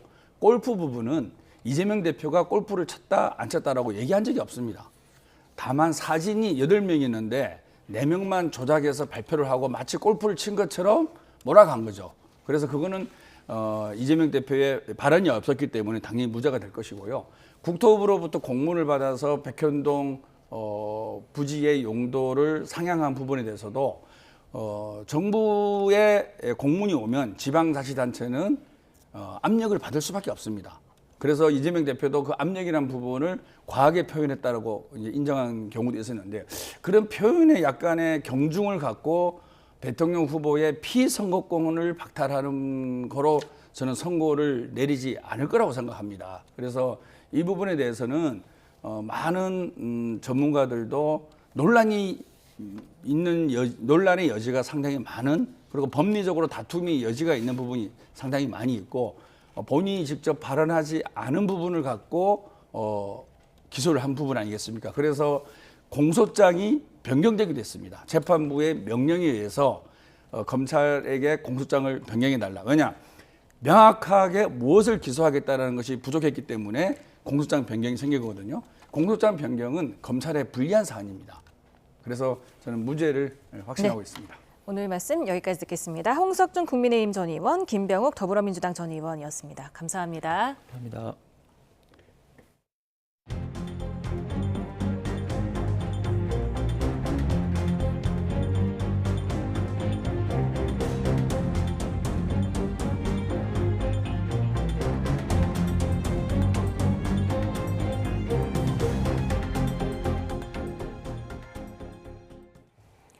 서울 명일동에서 대형 땅꺼짐 사고가 발생한 지 17시간 만에 매몰된 오토바이 운전자가 숨진 채 발견됐습니다. 소방당국은 오늘 30대 남성 A씨가 오전 11시 20분쯤 싱크홀 중심을 기점으로 50m 떨어진 지점에서 발견됐다고 밝혔습니다. 소방은 A씨가 추락 직전 복장 그대로 헬멧과 바이크 장화를 착용한 채 발견됐다고 전했습니다. 소방 관계자는 물과 토사뿐 아니라 인근 공사 중장비가 엉켜 있어서 구조 작업이 오래 걸렸고 배수 과정을 거친 뒤 중장비로 토사를 제거한 뒤에야 A씨를 발견할 수 있었다고 설명했습니다. 도로 한복판에 땅꺼짐이 발생하면서 근처 학교는 휴업에 들어갔습니다. 현장에서는 추가 붕괴 장면이 포착됐는데 주민들은 또 다른 사고가 생길까 봐 불안해하고 있습니다. 김희영 기자입니다. 도로에 난 대형 구멍 가장자리가 순식간에 조각나며 아래로 떨어집니다. 땅꺼짐 사고 이튿날에도 추가 붕괴가 발생한 겁니다. 사고 현장 인근의 한영외고 등 4개 학교는 급히 휴업을 결정했습니다. 이들 학교 정문은 모두 땅꺼짐 사고 현장에서 5분 정도 걸으면 갈 수 있을 정도로 가깝습니다. 사고 지점으로부터 불과 300m 정도 떨어진 곳에 위치한 초등학교입니다. 이렇게 문이 굳게 닫혔는데요. 학생들의 안전을 위해 휴업에 들어간 겁니다. 저희가 사는 동네에서 이런 싱크홀 사건이 평생 한번 보기도 힘든 건데 다들 뭐 당황스러워하고 그렇죠. 또 아이가 학교에 입학한 지 얼마 안 됐는데 집안이 혹시 약해져서 학교에도 그 땅 갈라짐과 이런 건물들의 안전이 보장이 됐는지 그것도 궁금하고. 평소 사고도로를 자주 이용하는 주민들은 놀란 가슴을 쓸어내립니다. 정전 등 피해를 입은 건 물론 추가 붕괴 등 또 다른 사고가 나는 건 아닌지 걱정하기도 합니다. 그 아침 출근할 때 이랬으면 대형 사고 났을 것 같은데 만약에 차를 가지고 다니는데 만약에 이런 게 없다고는 좀 볼 수가 없잖아요. 불안한 거는 또 2차로 또 이런 일이 있을까 봐서요. 저기가 지금 공사 중이잖아요. 지금 영업도 못 하고 있고, 그리고 어제 또 정전도 됐고, 저렇게 크게 보내주면 이 주위가 불안하지 않겠어요? 그런 만큼 관계 당국에서 원인을 철저히 조사해 추가 사고를 막아달라고 당부합니다. 주변에 혹 꺼지게 되면 피해가 있지 않나 그런 염려가 되기는 하죠. 그래서 그런 걸 조금 정부에서 확인 좀 해가지고. 땅꺼짐 사고로 도로가 전면 통제되면서 출퇴근길 인근을 지나는 시민들도 큰 불편을 겪었습니다. YTN 김희영입니다. 서울 도심 한복판에서 벼랑간 땅이 내려앉는 땅꺼짐 사고가 되풀이되자 불안감이 큽니다. 시민 안전을 위협하는 땅꺼짐 현상. 올해 초에 관련 대책이 발표됐는데도 속수무책인 이유가 뭔지 부장원 기자가 알아봤습니다. 지난해 8월 말 서울 서대문구 연희동의 편도 4차선 도로에서 달리던 SUV 차량이 갑자기 땅속으로 사라집니다. 가로 6m, 세로 4m, 깊이만 2.5m에 달하는 대형 땅꺼짐이 도로 한복판에 나타나며 통째로 빠졌고 2명이 크게 다쳤습니다. 한 달도 지나지 않아 종로 5가역 인근과 고려대역 인근에서도 잇따라 집안 침하가 발생했습니다. 반년도 지나지 않아 이번에는 서울 명일동에서 깊이만 20여 미터에 달하는 대형 땅꺼짐이 발생했습니다. 이렇게 서울 도심 한복판에서 크고 작은 땅꺼짐이 반복되는 주요 원인으로는 노후화된 수도관 문제가 꼽힙니다. 최근 10년간 서울에서 발생한 땅꺼짐 223건 가운데 140건이 상하수도관이나 열수송관의 노후나 손상으로 발생한 거로 집계됐습니다. 지표면하고 아주 가까운 거잖아요. 상수도나 하수도관에서 나온 누수량이 많아지면서 복합적으로 그쪽으로 토사가 유출되면서. 이 밖에도 장기간에 걸쳐 침수가 발생한 장기침하나 지하에서 이뤄지는 굴착 공사 등으로 집안이 약해지는 경우도 많았습니다. 서울시는 땅꺼짐 사고가 반복되자 지난 1월 종합대책을 발표했습니다. 하지만 불과 2달 만에 대형 사고가 터지면서 시민들은 행여 내가 피해자가 되지는 않을지 불안합니다. 사고 현장을 찾은 오세훈 서울시장은 원인을 조속히 찾아내 더는 이런 일이 반복되지 않도록 최선을 다하겠다고 강조했습니다. YTN 부장원입니다. 서울 명일동 땅꺼짐 사고와 관련해서 경찰이 입건전 조사에 나섰습니다. 서울 강동경찰서는 관련 기관에서 사고 원인 분석을 마치면 업무상 과실치사상 혐의와 관련해 본격적인 수사에 착수할 예정이라고 밝혔습니다. 경찰은 땅꺼짐 현장 인근에서 지하철 9호선 연장 공사가 진행되고 있는 만큼 건설사와 시공사 등을 대상으로 법 위반 사항이 있는지 조사한다는 계획입니다.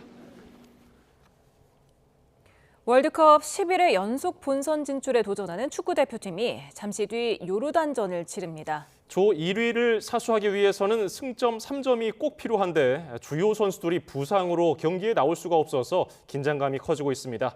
현장 취재기자 연결합니다. 양시창 기자. 네, 수원 월드컵 경기장입니다. 네, 잠시 뒤 경기 시작하는데요. 현장 분위기 어떻습니까? 네, 요르단전이 펼쳐지는 이곳 수원 월드컵 경기장은 이 경기 시간이 다가오면서 분위기가 무르익고 있습니다. 이제 한 1시간 정도 뒤면 경기가 시작하는데요. 바람이 강하게 불고 있지만 조금 전부터 관중들이 입장을 시작해서 자리를 잡고 있고요. 응원 소리도 점점 커지고 있습니다. 붉은 악마 응원단은 이번 경기에 조금 특별한 응원을 준비했습니다. 대형 카드 섹션을 통해 1986 시작된 꿈, 2026 가보자고라는 문구가 양쪽 골대 뒤편 관중석에, 그리고 11번째 코리아라는 문구는 중앙에 펼쳐질 예정인데요. 우리 대표팀이 1986년 처음 월드컵 본선에 나간 뒤 2026 북중미 월드컵까지 본선행을 확정하면 11회 연속 본선 진출에 금자탑을 쌓게 됩니다. 우리 대표팀의 본선 진출을 응원하는 이 팬들의 염원이 담겼다고 볼 수 있겠습니다. 예, 그런데 우리 대표팀 상황이 좋지만은 않아 보이는데요. 악재가 많아졌다는 소식이 들어왔군요. 그렇습니다. 최근 대표팀 상황이 녹록지 않습니다. 지난 A매치까지 4승 2무로 이 2위 그룹의 승점이 5점 앞선 조 1위를 질주했는데 지난 오만전에서 무승부를 거두면서 이 상황이 조금 꼬였습니다. 대표팀이 지난 A매치에서 승점 1점을 챙기는 사이 2위 그룹이던 요르단과 이라크가 나란히 승리하면서 우리나라와 승점 차가 3점으로 좁혀졌습니다. 만일 오늘 요르단전에 패하면 1위를 내줄 뿐 아니라 최악의 경우 3위까지 떨어질 수 있는 위기 상황입니다. 그래서 조 2위인 요르단과의 오늘 경기에서 승리가 꼭 필요한데요. 만약 오늘 경기에서 우리가 요르단을 이기고 우리 시각으로 내일 새벽 열리는 경기에서 B조 3위 이라크가 팔레스타인에게 지거나 비기면 우리나라의 11회 연속 본선 진출이 확정될 수도 있습니다. 주요 선수들이 줄줄이 닥치는 악재도 겹쳤는데요. 이 철기둥 김민재가 부상으로 소집 명단에 이름을 올리지 못한 데다 지난 오만전에서 이강인과 백승호까지 다쳐서 전력에서 이탈했습니다. 여기에 지난해 10월 요르단 원정 경기 때는 부상으로 결정했던 에이스 알타마리 선수가 오늘은 정상 컨디션으로 출전할 예정이어서 긴장감이 더 커지고 있습니다. 그나마 다행인 건 중원의 해결사 황인범이 부상에서 복귀할 예정이고요. 몇몇 선수들이 빠졌지만 이 객관적인 전력에서 여전히 우리 대표팀이 우위에 있는 만큼 경기 결과는 끝까지 지켜봐야겠습니다. 관건은 상대의 밀집 수비를 어떻게 효율적으로 뚫을 수 있느냐 하는 건데요. 홍명보 감독의 출사표 들어보시겠습니다. 지난 경기 같은 경우는 상대의 밀집 수비를 결과적으로는 깨지 못했거든요. 어떤 상황에서 경기를 하고 있는지에 대해서 모두 다 인식하고 거기에 아주 정말 스마트하게 플레이를 해야 될 거라고 생각하고 있습니다. 네, 이 빽빽한 밀집 수비를 효율적으로 대처하기 위해서 홍명보 감독이 새로운 선수 구성을 선보일지도 관심입니다. 결과는 경기가 끝나는 대로 이어지는 뉴스에서 전해드리겠습니다. 지금까지 수원 월드컵 경기장에서 YTN 양시창입니다.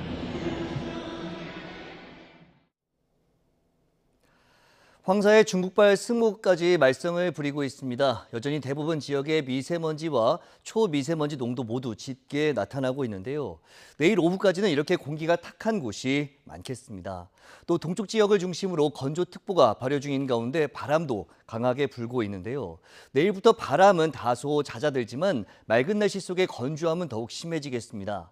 계속해서 산불 등 화재가 발생하고 있는 만큼 불씨 관리 더욱 철저히 해주시기 바랍니다. 내일도 서울 낮 기온이 21도, 대구 25도까지 오르는 등 날이 무척 따뜻하겠지만 일교차가 크게 벌어질 전망입니다. 날씨 정보였습니다.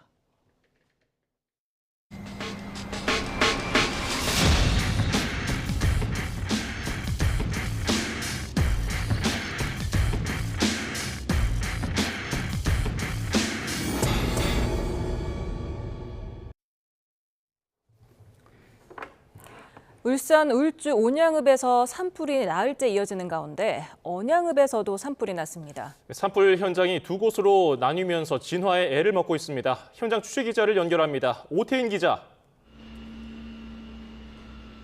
네, 울산 울주 신화마을입니다. 네, 현재 산불 상황 전해주시죠. 네, 이 마을은 전쟁터를 방불케 합니다. 제가 이렇게 마스크를 쓰고 있는데도 매캐한 연기가 코를 찌르는데요. 이 마을은 산불로 민가가 피해를 봤습니다. 카메라로 현장을 보면요, 나무로 만든 집이 형체를 알아볼 수 없을 정도로 탔습니다. 겨우 철 구조물만 버티고 있는데요. 잿더미에서는 연기가 피어오릅니다. 마을을 덮친 화마는 인근 화장산에서 오늘 오전 11시 50분 시작됐습니다. 건조한 날씨에 강한 바람을 타고 삽시간에 번졌는데요. 결국 국도를 넘어 인근 마을까지 덮친 겁니다. 불이 나자 산림당국은 산불 2단계를, 소방도 대응 1단계를 발령해 대응하고 있습니다. 지난 20일 시작된 울산 온양 대운산 산불도 진화하던 헬기를 투입했는데요. 울주군은 산불 현장 인근 마을과 아파트 등 2,000세대에 대피 명령을 내렸고 현재 500명가량이 대피한 것으로 알려졌습니다. 울주군은 정확한 민가 피해와 대피 인원 등을 파악하고 있습니다. 지난 22일 온양읍 대운산 산불로 산불도 상황이 좋지 못합니다. 아침까지만 해도 진화율은 98%를 보여 주불은 거의 다 잡은 듯 했습니다. 하지만 강한 바람을 타고 불이 확산하면서 오후에는 92%로 떨어졌습니다. 불길 16km 가운데 1km가 남았고 산림 피해는 467헥타르를 넘었습니다. 울산 울주 두 곳에서 산불이 발생하면서 소방량이 나누어졌는데요. 헬기는 물론 인력과 소방 장비가 갈라지면서 말 그대로 비상입니다. 울산시 등 관계기관은 가용할 수 있는 모든 인력과 자원을 동원해 불을 잡고 있습니다. 피해가 커지는 가운데 강한 바람을 더해 산불 현장이 늘어나면서 주민 불편은 물론 관계기관 고민도 깊어지고 있습니다. 지금까지 울산 울주 산불 현장에서 YTN 오태인입니다. 경북 의성에서 발생한 산불이 빠르게 확산하면서 인근 지역에서 고속도로 차량 통행과 철도 운행이 중단됐습니다. 한국도로공사는 오늘 오후 5시를 기해 서산 영덕고속도로 서의성 나들목에서 영덕 나들목 구간 양방향, 중앙고속도로 의성 나들목에서 서안동 나들목 구간 양방향을 통제한다고 밝혔습니다. 앞서 한국철도공사 코레일은 중앙선 영주에서 경주 구간 139km에서 열차 운행을 중단했습니다. 경남 산청 산불 확산으로 산청군 시천면과 하동군 옥종면에 주민 대피령이 추가로 내려졌습니다. 경남도청은 산청군 시천면의 신촌마을과 보안마을에 추가 대피령을 내렸습니다. 또 하동군 옥종면의 안개, 가종, 숲촌, 고안마을 등 10개 마을에도 대피령이 내려졌습니다. 대피 대상 인원은 산청 2개 마을에 50여 명, 하동 10개 마을에 860여 명으로 파악됩니다. 오늘 오후 2시 15분쯤 전북 고창군 성내면의 한 야산에서 난 불이 인근 정읍으로 번졌다가 오후 5시 10분쯤 큰 불길이 잡혔습니다. 인명피해는 없지만 주택과 창고 등 15동이 타고 주민 12명이 대피했습니다. 불길이 강한 바람을 타고 민가로 확산할 가능성이 커지자 소방당국은 불이 난 지 1시간 50분 만인 오후 4시 5분쯤 대응 1단계를 발령했다가 오후 5시 24분쯤 해제했습니다. 강풍특보가 내려진 전북 군산 지역에 강한 바람으로 인한 시설물 피해가 잇따랐습니다. 군산시 등에 따르면 오늘 강풍으로 금동의 한 음식점 건물 패널과 소룡동의 연립주택 외벽이 떨어졌습니다. 또 죽성동의 한 빈집 외벽이 무너졌고 인피면에서 한 철제 건축물이 바람에 날려 도로로 넘어가기도 했습니다. 지난 23일 산불이나 40여 헥타르 산림을 태우고 8시간 만에 진화됐던 충북 옥천군 조천리 야산에서 산불이 다시 발생했습니다. 오늘 오후 3시 반쯤 옥천군 조천리에서 진화됐던 산불이 다시 발생했습니다. 잔불 정리를 위해 대기하던 현장 대원과 장비 등을 투입해 불을 끄고 있지만 강풍으로 진화에 어려움을 겪고 있습니다. 네, 방금 들어온 소식 전해드립니다. 경북 의성에서 발생한 산불, 경북 영덕과 영양군까지 확산했다는 소식이 들어왔습니다. 지금 산불로 인해서 석보면 주민들이 영양 군민회관으로 대피해달라는 지금 경상북도의 대피 명령이 발령됐습니다. 예, 다시 한번 전해드립니다. 지금 의성 산불이 경북 영덕 지역 그리고 영양군까지 확산됐다는 소식입니다. 이에 대해서 경상북도 영덕군은 현재 국도 34호선 지품면 황장제 인근 산불이 발생했기 때문에 이 구역 통행 금지 그리고 대피를 해달라는 긴급 고지를 발표했습니다. 네, 앞서서 지금 경북 의성에서 난 산불이 안동으로 번지면서 지금 오후 3시 반쯤에 재난 문자를 통해서 안동시가 주민 대피 명령을 내리기도 했는데요. 지금 의성 산불이 경북 영덕과 영양군까지 확산을 했기 때문에 지금 이 지역 주민들도 대피하라는 대피 명령이 발령됐다는 소식입니다. 예, 저희가 관련 영상을 보면서 또 설명을 드리겠습니다. 네, 현장에 있는 지금 CCTV 화면을 보고 계십니다. 예, 경북 중앙선 국곡교 인근의 도로 모습인데요. 지금 도로 왼쪽 이제 불길이 그 산등성이를 타고서 이게 발갛게 피어오르는 모습 볼 수가 있습니다. 네, 안동 JC, 안동 분기점 근처인데요. 지금 안동에 있는 하회마을과는 13km가 떨어진 지점이라고 합니다. 예. 안동시는 앞서서 모든 시민이 안전한 곳으로 대피하라 문자 발송을 하기도 했고요. 세계 문화유산인 안동 하회마을에도 주민 대피령이 내려진 상황입니다. 지금 보여드리고 있는 이곳은 하회마을과 약 13km 정도 떨어진 지점입니다. 네, 지금 안동시는 산불 때문에 전기와 통신 장애도 발생하고 있기 때문에요. 승강기 이용 자제를 부탁한다는 그런 문자도 발송이 됐습니다. 예, 지금 화면 보시면은 도로에 차가 하나도 없습니다. 중앙고속도로 의성 IC에서 예천 IC 그리고 서산 영덕 고속도로 서의성에서 영덕까지도 전면 차단됐기 때문입니다. 이 일대 고속도로 이용하실 분들은 참고하시길 바라겠습니다. 네. 계속해서 관련 뉴스 이어가도록 하겠습니다.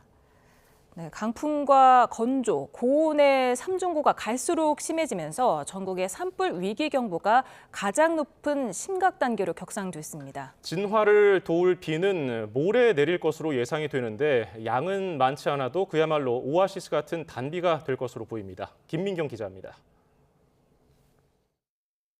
영남 산불이 동시다발 대형화한 건 강풍과 건조, 고온이라는 세 가지 악조건이 한꺼번에 겹쳤기 때문입니다. 이 최악의 삼박자가 한층 더 심해졌습니다. 중국 북부에 있던 저기압이 북한을 지났기 때문인데 우리나라에는 비는커녕 강한 바람만 안겼습니다. 우리나라 남쪽에 고기압이 버티는 가운데 북쪽으로 저기압이 지날 때마다 그 간격이 좁아 강한 서풍이 우리나라에 형성됐습니다. 해안가에만 내려졌던 강풍특보가 오후에는 대부분 지역으로 확대됐습니다. 오늘 한때 예산 원효봉에는 초속 32.7m의 태풍급 돌풍이 관측됐고 충청과 전북 곳곳에서는 3월 기준 순간 풍속이 관측 이래 최고치를 기록했습니다. 산불 발생 지역에서도 초속 13에서 15m의 강풍이 몰아쳤습니다. 강해진 서풍에 대기는 더욱 메말라 건조특보도 확대됐습니다. 기온도 어제보다 올라 제주 구좌읍은 여름이 온 듯 무려 30도를 넘었고 남부는 역대 3월 최고 기온을 기록한 곳도 많았습니다. 이 때문에 전국의 산불 위기 경보도 가장 높은 단계인 심각 단계로 격상됐습니다. 산불 확산을 막아줄 비가 절실한 상황. 다행히 내일 늦은 오후부터 단비가 예보됐습니다. 북쪽을 지나는 기압골의 영향으로 26일 수요일 늦은 오후부터 제주도와 남해안을 시작으로 27일 목요일에는 전국에 비가 내리겠습니다. 산불 지역인 경북 의성에는 5mm가량, 영남 내륙에는 5에서 10mm가 내릴 걸로 보입니다. 그 밖에 전국에도 5에서 20mm가 예상됩니다. 비의 양은 많지 않지만 습도를 높여 산불 진화에 도움이 될 걸로 보입니다. 서울 등 수도권을 시작으로 전국 대부분 지역에 황사가 관측되는 등 전국의 공기를 악화시킨 황사와 스모그도 모레 내리는 비와 함께 점차 해소될 전망입니다. YTN 김민경입니다. 네, 이처럼 고온 건조한 날씨 속에 연일 산불이 비상입니다. 의성 산불이 강한 바람을 타고 현재 안동 부근을 넘어서 청송과 주황산 국립공원까지 확산한 것으로 보입니다. 네, 이 부근 강풍 상황 그리고 산불 상황을 정혜윤 기상재난 전문 기자와 짚어보겠습니다. 어서 오세요. 네, 지금 안동에서 주황산까지 산불이 확산이 됐는데 지금 현장 얼마나 안 좋습니까? 네, 앞서 지금 계속 전해드렸지만 이 현장 상황이 지금 강풍이 지금 불고 있기 때문에 안동에서 청송, 주황산 그리고 조금 전 속보도 들어왔지만 동해안 부근까지 좀 확산한 것으로 보입니다. 지금 의성에서 안동으로 경계선을 지금 넘은 게 어제였습니다. 그런데 오늘 강한 바람을 타고서 더 산불이 확산을 했습니다. 오늘 오후 4시쯤 안동 기란면 부근을 중심으로 산불이 급 확산을 했고요. 오후 늦게 청송과 주황산까지 확대한 것으로 현재 예상이 됩니다. 지금 이 화면이 나가고 있는데요. 기란면 부근의 지금 화면인 것으로 보입니다. 예. 산림청에서 이 부근으로 이 산불 확산세를 분석하기 위해서 이 전문가분들이 또 나가 계십니다.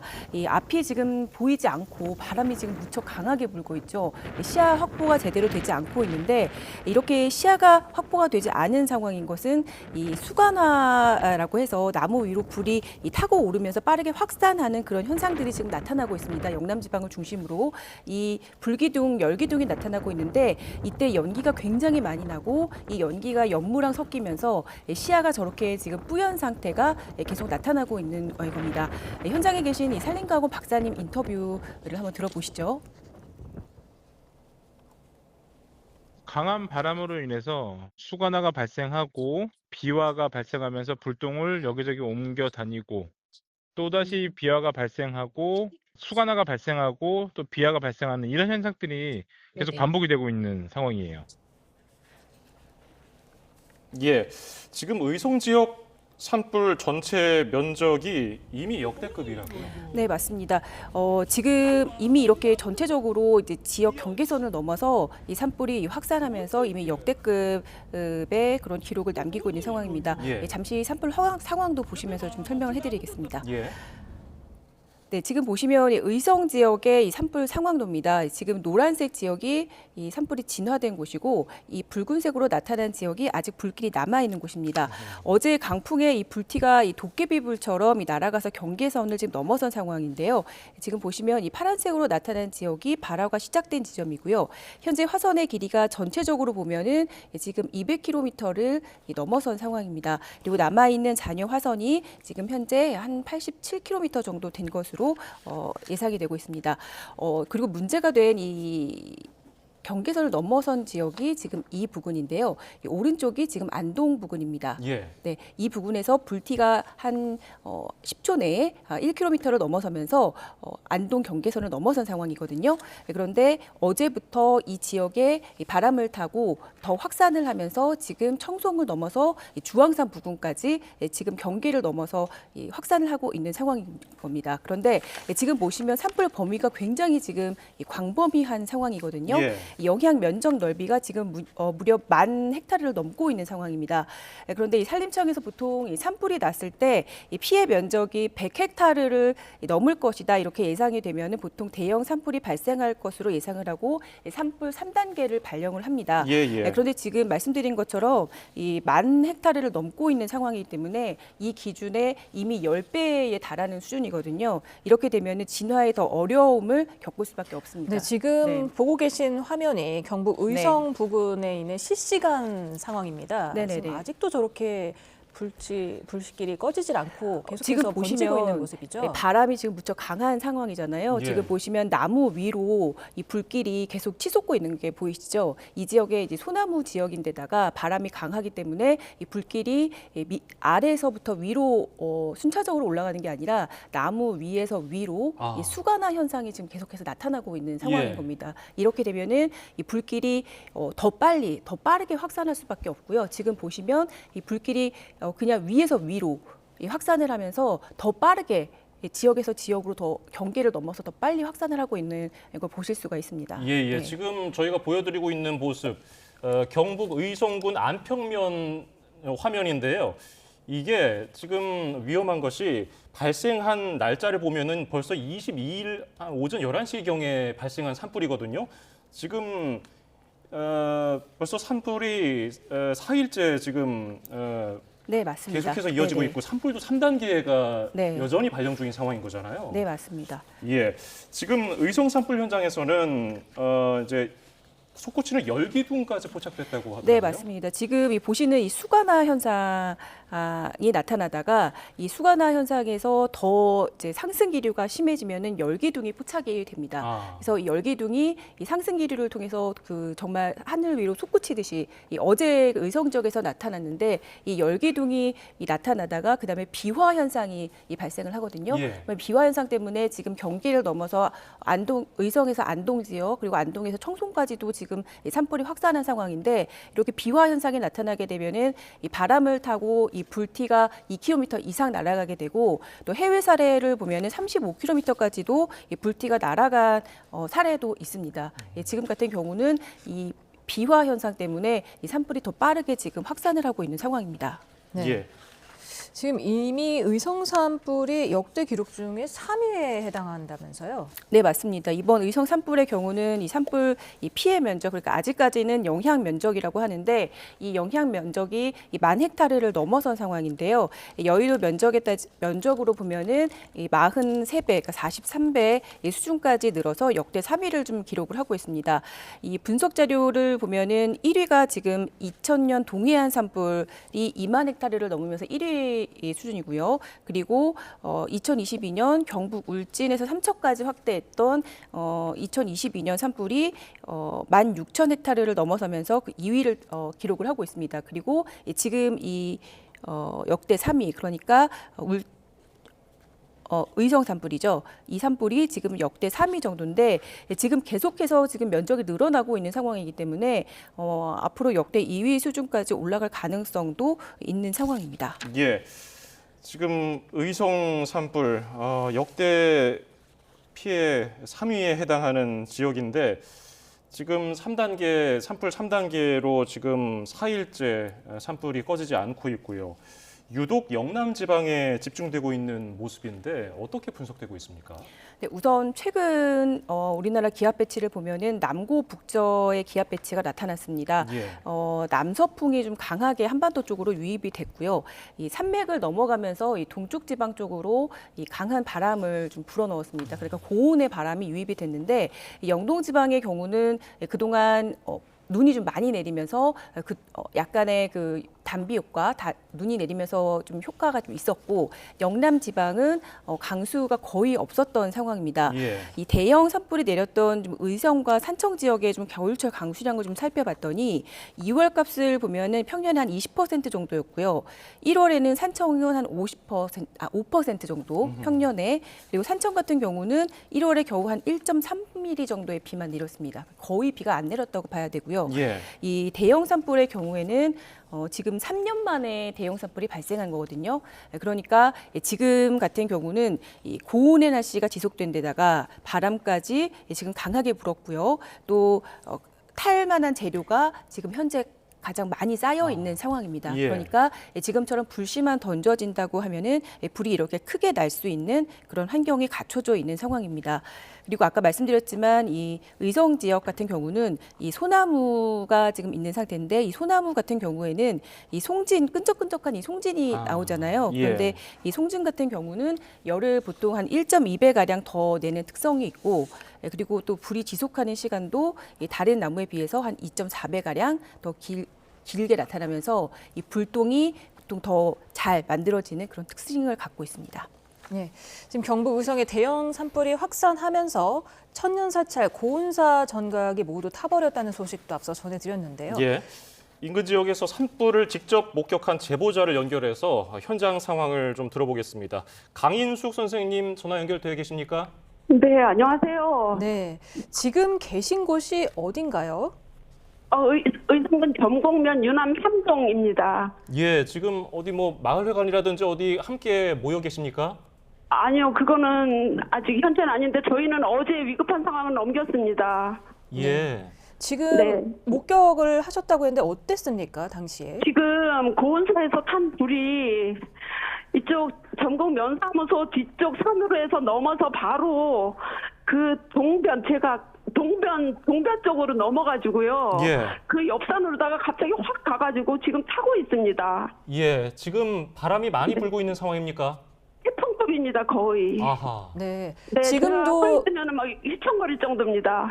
네, 지금도 이렇게 화재가 보입니까, 눈에? 네, 네, 보입니다. 예, 그러면 지금 바람이 많이 부니까 걱정인 것은 불티가 네. 바람을 타고 날아다니지 않을까, 그게 맞습니다. 걱정인데요. 예, 날아가는 거 실제로 봤습니다. 예. 예, 지금 그래서 어디 대피를 잘 안전한 곳으로 하신 건지요? 집은 여기서 조금 멀긴 한데 앞산이라서 그렇습니다. 예. 주변에 네. 이게 나무라든지 농업 부산물 이런 것들이 좀 많은 지역입니까? 네네, 근데 저기 지금은 현재는 산에서 산으로다가 붙기 때문에 소나무가 저기 엄청 많은 곳이거든요. 예. 네, 지금- 그래서 거기를 다 태우고 가는 것 같습니다. 지금 저기 소방대원들이라든지 불을 끄는 인력들 좀 보입니까? 네, 소방 인력들은 지금 감히 어떻게 할 수가 없습니다.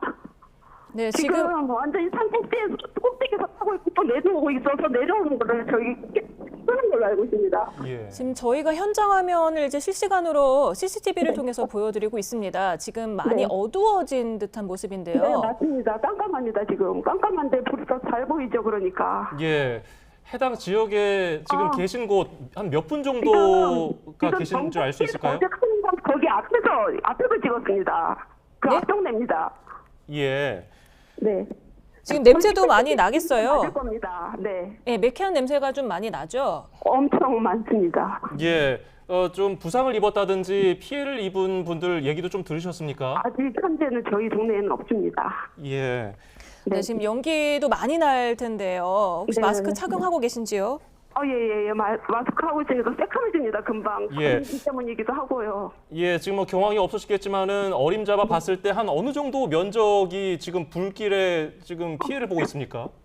지금 보이는 거로다가는요, 6km 정도 될 것 같습니다. 6km 정도요. 네, 현재 저희 제 앞에 보이는 띠가 예. 영국 면사무소에서 명고 뒷산으로 해서 죄송합니다. 명고가 아니고 동변 뒷산 뒤로다가 해서 지금 그 추목 쪽으로다가 넘어가고 있거든요. 예. 네. 6km 더 될 것 같습니다. 예. 제가 지금 너무 흥분이 돼가지고. 예. 지금 네네. 인근에 안동대학교도 있다고 했는데 그쪽으로도 혹시 불길이 번졌나요? 넘어가면 안동대학교 쪽입니다. 수성동 쪽인가요? 그쪽. 그렇군요. 네네. 지금 저 안동 지역의 전기라든지 통신도 약간 좀 혼선을 빚고 있는 것 같은데 그런 피해는 입지 않으셨습니까? 지금 현재는 별로 없습니다. 네, 지금 혹시 대피 문자는 안 받으셨는지요? 문자는 사실 받았는데요. 그 동장님이 대피하는 게 바람이 어떻게 불지 모른다고 대피 준비를 하라고 하는데 이 바람이 지금 남서 그리고 서로다가 분다고 하더라고요. 그래서 예. 저희 집이랑은 직접적인 연관이 없을 것 같아서 지금 집에 아직 있습니다. 그 대피하라는 문자 내용에서는 어디로 대피하라, 뭐 대피하는 요령 같은 거 좀 알려준 게 있습니까? 네네, 뭐 면사무소에 대피하라 그러고, 네. 근데 인근 면사무소로도 불길이 번졌다고 하던데 그건 아닌가요? 제가 면사무소 그리고 의성읍에 의성읍体育館에 예. 네. 자, 지금 제보자께서 찍으신 화면을 저희가 보고 있습니다. 저 멀리 산 위쪽에 벌겋게 지금 불길이 솟아오르는 모습을 볼 수가 있는데, 네네. 그 불이 지금 제보자 계신 쪽으로 좀 다가오는 모습입니까? 아니면 멀어지는 모습입니까? 이쪽은 이쪽으로 넘어오고 있고요. 아하. 다시 새로 시작한 쪽으로는 저쪽으로다가 북쪽으로다가 넘어가고 있는 것 같아요. 네. 네. 지금 대피 문자를 받으셨다고 했는데 짐은 혹시 싸두셨는지요? 대피 준비를 하라고 동장님이 그러셨습니다. 예, 그러면은 지금 당장 어디로 대피가 가능한 상황입니까? 생각해 놓은 곳이 있으십니까? 지금 만약에 한다면은 그러면 의성읍에 있는 체육관이겠죠. 아. 네, 그쪽으로 가실 뭐 교통편은 있으신지요? 예, 있습니다. 예. 자, 지금 뭐 주변에 지금 같이 대피 준비하고 계신 분들은 몇 분 정도 계십니까? 저희는 집이 좀 떨어져 있어가지고요. 예. 예, 남편이랑 있습니다. 자녀랑. 아, 두 분이서만 지금 계신 거예요? 예, 딸이 있습니다. 예, 알겠습니다. 아무쪼록 네. 오늘 경화 없으실 텐데 네. 전화 연결해 주셔서 감사합니다. 안전한 곳으로 아우. 대피 부탁드리겠습니다. 네, 얼른 끝났으면 좋겠습니다. 감사합니다. 예, 고맙습니다. 네, 전화 감사합니다. 네, 계속해서 정혜윤 기자와 함께 이 산불 상황 계속해서 알아보도록 하겠습니다. 지금 이례적인 날씨가 나타나면서 큰 산불로 이어지는 이제 이런 현상이 기후변화가 원인이다. 이렇게 볼 수도 있습니까? 네, 맞습니다. 오늘 같은 경우도 지금 남부지방 같은 경우는 기온이 25도를 넘어서 30도 가까이 오른 지역도 있습니다. 역대값을 기록한 곳도 있는데 이렇게 지금 역대치 그러니까 예년보다 높은 기온이 나타나는 그 기후변화 현상이 나타나면서 이 대형 산불 같은 경우도 이 3, 4월이 아니라 연중화되는 현상, 그러니까 대형화, 산불이 대형화, 그리고 연중화, 그리고 이렇게 예년 같지 않은 그런 현상이 나타나는 그런 현상들도 나타나고 있습니다. 이 때문에 이 기후변화가 가속화하는 그런 현상도 이어지고 있다 이렇게 볼 수 있을 것 같습니다. 실제로 예년에는 산불이 1년 중 봄철에 3, 4월에만 나타나는 그런 현상이 나타났었는데 최근에는 이 기간이 조금 더 길어져서 5월 이후에 6월에도 나타나는 그런 현상들이 자주 나타나고 있습니다. 최근에 2022년 밀양 산불의 경우는 5월 말에 시작해서 6월까지 이어졌고요. 그리고 2017년과 2018년도의 경우는 7, 8월에 여름에도 산불이 발생했습니다. 그리고 또 겨울에도 좀 요즘에는 기온이 굉장히 높게 나타나고 있잖아요.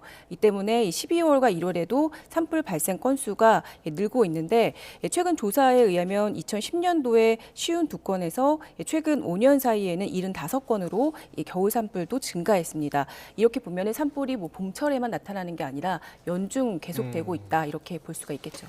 네. 저희가 조금 전에 목격 제보자 연결을 통해서도 제보된 영상을 봤을 때 저 멀리 산을 다 덮어버릴 정도의 불이 보였거든요. 네네. 지금 인력으로 막기가 쉽지 않은 상황인데 네, 맞습니다. 비가 좀 내리면 좋겠거든요. 비는 네. 언제쯤 오겠습니까? 비는 일단 내일까지는 지금과 같은 고온 건조한 날씨가 이어질 걸로 보이고 예. 비는 지금 목요일쯤 예보가 되어 있는 상황입니다. 지금 말씀하신 부분을 제가 조금 말씀드리면 앞서 현장에 계신 분하고 좀 통화를 했는데 밤 사이에 좀 드론도 지금 띄울 수 없을 정도로 바람이 밤에 좀 강하게 불 것 같다 이렇게 좀 이야기를 하시더라고요. 그래서 내일까지는 정말 단비가 지금 절실한 상황인데 사실 5에서 지금 10mm 정도가 영남 지역에 예보가 되어 있는 상황이거든요. 그런데 이 정도의 비라고 한다면 단비 효과가 사실은 하루에서 이틀 정도밖에 되지가 않습니다. 하지만 지금 정도의 대형 산불이 난 상황이라면 5mm 안팎의 비도 지금 절실한 상황이어서 현장에서는 5mm 안팎의 비가 하루 이틀 정도의 단비 효과지만 이 정도의 비라도 이 습도가 높아진다고 한다면 나무 윗부분만 적셔도 지금 약간 저감 효과를 볼 수 있지 않을까 하고 지금 기대를 하고 있는 상황인데요. 비가 지금 목요일 날 오전에 중부지방부터 시작이 돼서 호남 지방 쪽으로 확대를 하고요. 영남 지방은 지금 오후에 비가 내릴 걸로 현재 예상이 되고 있습니다. 5mm 안팎 정도가 비가 예상이 되는데 비가 조금 더 많이 내려줬으면 하는 지금 바람입니다. 그런데 이게 지금 영남 지방 산불이 지난 뒤에 영동 지방도 문제라면서요? 맞습니다. 아까 말씀드렸지만 영동 지방은 그동안에 2월 달에 눈이 좀 많이 내려서 아직까지는 괜찮은 상황인데 4월과 5월이 되면은 많이들 경험하셨지만 양간 지풍이 이 동해안으로 지금 집중이 되거든요. 그때 되면은 영동 지방의 눈 효과가 사라지고 이 지역으로 고온 건조한 바람이 불어대는 시기입니다. 그래서 영남 지방이 끝나면 영동 지방이 지금처럼 대형 산불이 발생할 가능성이 높아질 걸로 보입니다. 지금까지 정혜윤 기상재난 전문기자였습니다. 자, 고맙습니다.